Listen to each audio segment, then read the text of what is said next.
Ukraine के साथ जारी जंग के बीच रूस की नौसेना ने बाल्टिक सागर में युद्ध का अभ्यास कर नेटो को अपनी ताकत दिखाई। इस मिलिट्री ड्रिल के जरिए रूस ने नेटो देशों को एक बार फिर यह चेतावनी दी कि उसे रोक पाना उनके बूते के बाहर है। और दावा है कि इसी बात से नेटो घबराया हुआ है, क्योंकि उसे यह डर है कि रूस यूक्रेन के बाद फिनलैंड और स्वीडन के खिलाफ सैन्य कार्रवाई न शुरू कर दे। इसी वजह से पिछले हफ्ते नेटो देशों ने बाल्टिक सागर में अब तक का सबसे बड़ा सैन्य अभ्यास शुरू किया, ताकि किसी भी सूरत में रूस के पड़ोसी देशों को उसके कहर से बचाया जा सके।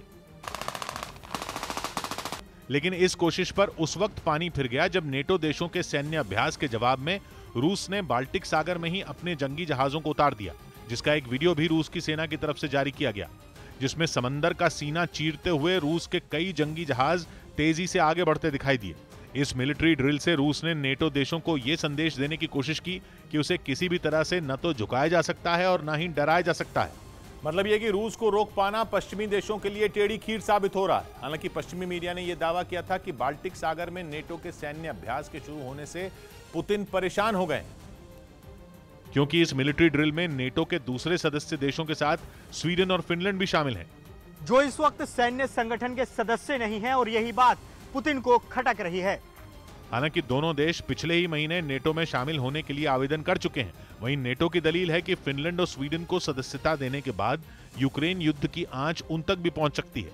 इसी वजह से इस ड्रिल में उन्हें शामिल किया गया और रूस को यह चेतावनी देने की कोशिश की गई कि अगर उसने इनके खिलाफ कोई भी सैन्य कार्रवाई शुरू की तो उसे करारा जवाब दिया जाएगा।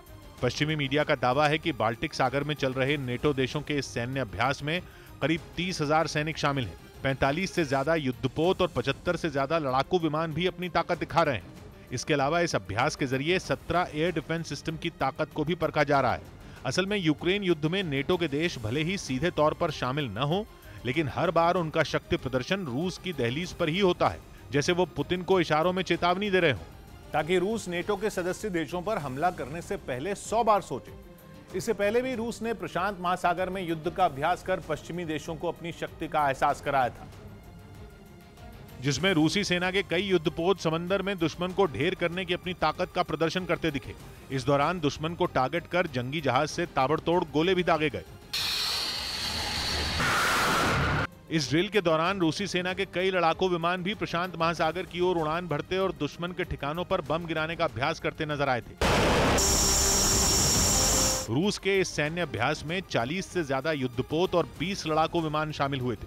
ड्रिल के दौरान हमले के 300 से ज्यादा तरीकों को परखा गया था, जिनमें 170 में असली हथियारों का इस्तेमाल किया गया था।